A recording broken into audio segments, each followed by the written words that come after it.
Aloha, I'm Joanna Amberger with 3 Financial. We help women and the LGBTQ community master their finances so you can live life on your terms.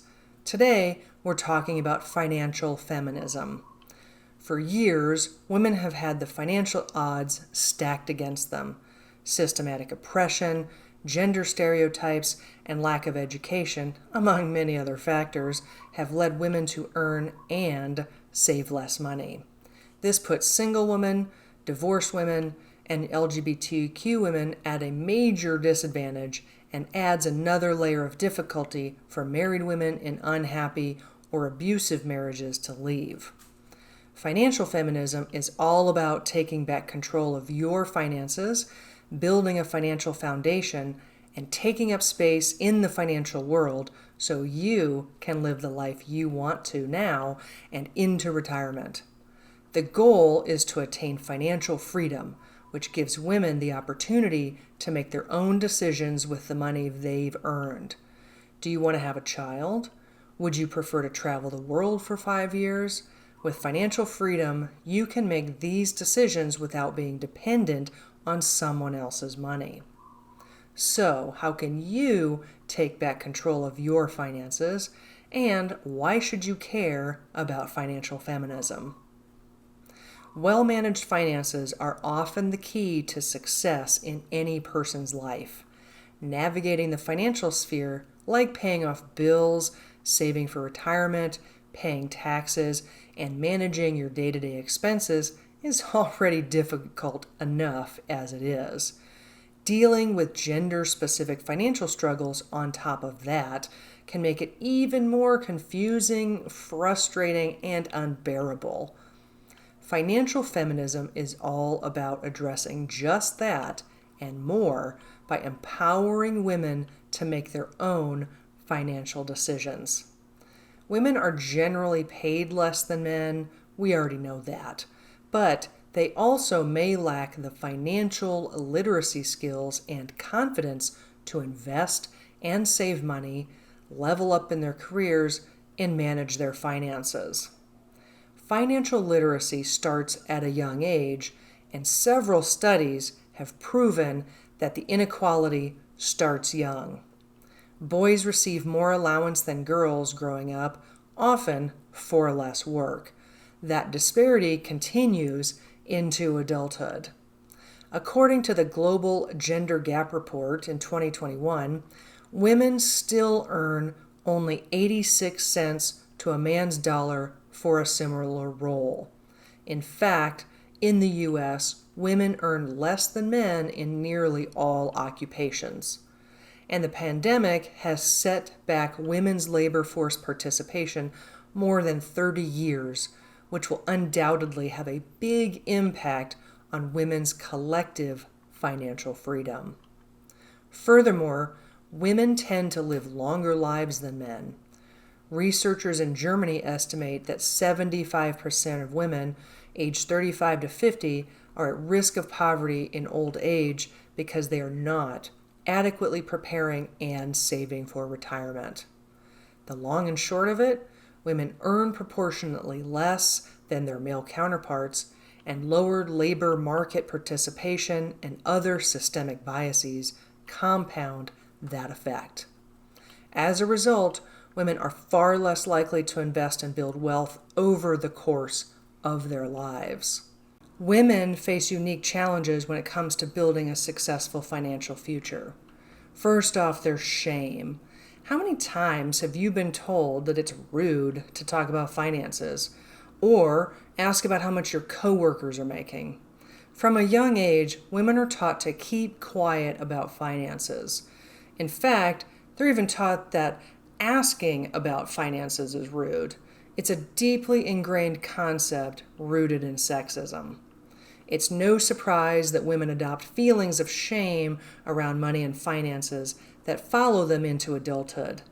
But if women never talk about finances, how can they get ahead? How can they learn and grow? Concepts like pay transparency and open discussions about topics like the wage gap, the literacy gap, and retirement gap have only recently started picking up speed. In the meantime, the best way to overcome this shame is to shift your perspective.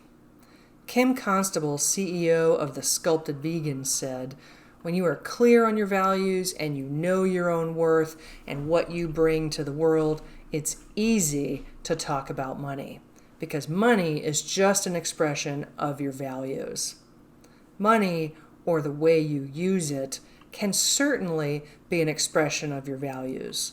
For example, do you put your hard-earned paycheck into a retirement account because you value safety and security? Do you buy clothes to make yourself feel better emotionally? Consider taking some time to reflect on the ways in which you use your money and whether it aligns with your ideal values. Then there's the lack of understanding. How many times have you started a conversation with someone about the stock market, or rather get dragged into a conversation by someone who thinks they know all about it, only to feel like you don't understand what the other person is saying? The stock market comes with its own set of jargon and vocabulary, and most people aren't taught what words like short or mutual fund mean. And wealth managers with bad intentions will often hide behind jargon to make themselves feel more important by making you feel like investing is something you'll never understand. The first step to becoming more comfortable with the world of investing and finances is understanding that although it may seem scary or intimidating, in reality, it's a lot more straightforward than a lot of us originally thought. Anyone can learn about adding a mix of stocks and bonds. That's what Stacy Francis, president and CEO of wealth management firm Francis Financial, said. It's not about choosing a hot stock or the best investment. It is a lot more boring than people believe. You choose an ideal asset allocation and then stick with it. The truth is that women have all the behavioral traits to become great investors to set up their financial future. It's okay not to know everything about the stock market. Sometimes you just need to get started and figure it out slowly, or enlist the help of an advisor you trust. Then there's lack of guidance. Women don't receive the same financial advice and financial guidance as men, making it more difficult for women to achieve financial success later in life. Most women growing up don't receive enough education or encouragement about finances. That means they may be offered more expensive financial products when they do see a financial advisor. It can also mean receiving less education about financial investing and budgeting. Financial education can be daunting. There are a million ways to earn $1 million, but where does one start as a woman in business? Can financial advisors be trusted, or are they quota and commission driven? We can take control of our financial future, and the best place to start is by educating ourselves. That's what Jody Vetterl, the CEO and founder of Beyond the Banks Academy, has told us. So why is financial independence important for women? When you manage your own income and plan for your own financial future, you have far more power to decide on your own choices in life. Are you wanting to have a baby? Do you want to travel the world for 5 years? Do you want to focus on your career? Do you want all of these things? These life choices can change the course of your life, and finances give you the power to make those decisions for yourself. You do not have to be dependent on someone else's money if you don't want to, even if you're married. It's especially important because the financial inequality between men and women continues throughout their whole lives. And over the course of their lives, women often end up with less retirement savings than men, despite living far longer. According to a 2016 study by the National Institute on Retirement Security, the median household income of women 65 and over was just over $47,000. However, for men, it was a little over $57,000. In other words, retired women had 83% of the median household income as men the same age. So how can you take control of your financial future? Financial feminism helps tackle the systemic institutions by engaging, educating, and encouraging more women to take back control of their finances. Here's how you can join the movement. Be fearless. It's okay not to have all the answers. In fact, women consistently lag behind men in financial literacy, and it impacts their ability to make better financial decisions. That means women feel more intimidated by investing, retirement planning, and wealth building. Research shows that 1/3 of the gender financial literacy gap can be explained by women's lack of confidence. When it comes to financial literacy, women know less than men, but they know more than they think they know. It's all about being fearless, and that comes down to confidence. So how do you build confidence in the financial world? Try these tips. Invest small amounts of money in the stock market so you learn by doing. Educate the younger generation about financial topics early. This is so important if you have children. Ask your friends and family what they might be doing. Ask for professional help. And then last, talk about money.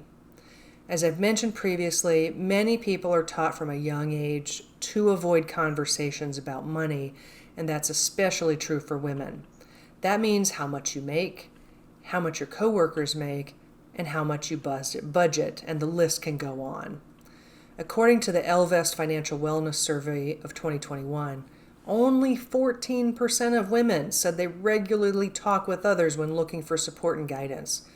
In the same survey, nearly half of women reported that talking about money helps them feel more supported, reduces stress, and makes them feel more informed about their own financial decisions. It can be really difficult to talk about money, especially when there's so much shame and secrecy surrounding the topic. It's not normalized. That's why it's so important to keep speaking up and talking about money. When you start talking about money with your friends, coworkers, family, and partner, you understand what's possible and what's not possible. Did you know that couples that openly discuss their finances report being far happier? You may learn you're being underpaid or that you can reimagine your budget in a different way. Or maybe you're reminded to start focusing on saving more. It doesn't have to be awkward. And the more we normalize having conversations around money, the less uncomfortable it will be. Surround yourself with positive influences. You may not feel comfortable speaking with friends or family yet, but that's okay. One thing you can do right now is start surrounding yourself with positive financial role models and financial educators, both online and offline. For example, social media influencer Tori Dunlap, the woman behind her first 100K, offers online advice to women specifically to help them learn more about setting themselves up for success. Another financial educator online, Bola Sokunbi of Clever Girl Finance. Surrounding yourself with these voices will help normalize talking about money, investing, and building wealth. Now, speak up at work.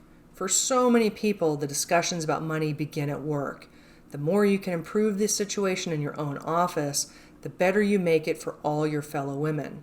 If you feel like you're in a position to speak up at work, consider advocating for things that will help women in your office, like paid family leave, more vacation time, flexible working policies, and more. It also means speaking up for yourself. Advocating to be paid the same as your male counterparts can be very difficult to navigate. You may even feel like you have a case of imposter syndrome. But the truth is, negotiating at work can make a big difference. If you feel like you could improve your negotiation skills, I highly recommend AEW's free online salary negotiation course. You can access the course in the link. Have your own accounts. Whether you're married or living with your expenses mixed together, consider having your own financial accounts. You can still contribute to the household expenses while managing your own money. Having your own account not only helps with feelings of self-worth, it can also help you in the case an emergency arises. Even if you have a strong relationship, it's important to keep at least one account of your own. And understand how you spend money. Everyone has their own way of managing their finances. Many people learn how to manage their money by watching their parents or friends. Our family story and experience plays a big role in how we learn to handle our own finances. Understanding how you spend money can be key to building a successful financial future. For example, if you know you overspend on certain expenses, you can take steps to curb your habits or regulate them. Knowing your own strengths and weaknesses can help you better manage your money. Being mindful is key. At the end of the month, make sure to track your progress and understand how you can improve. Have individual goals. Women should always have their own financial goals, no matter their relationship status. Your individual goals and your goals with your partner can help you get ahead in life, whether that means paying off your student loans early or setting aside money for your child's future. Are you curious to learn more about financial feminism? Are you interested in learning how you, as a woman, can manage your own finances? Let's have a conversation. Connect with me on my website or through social media. I look forward to hearing from you.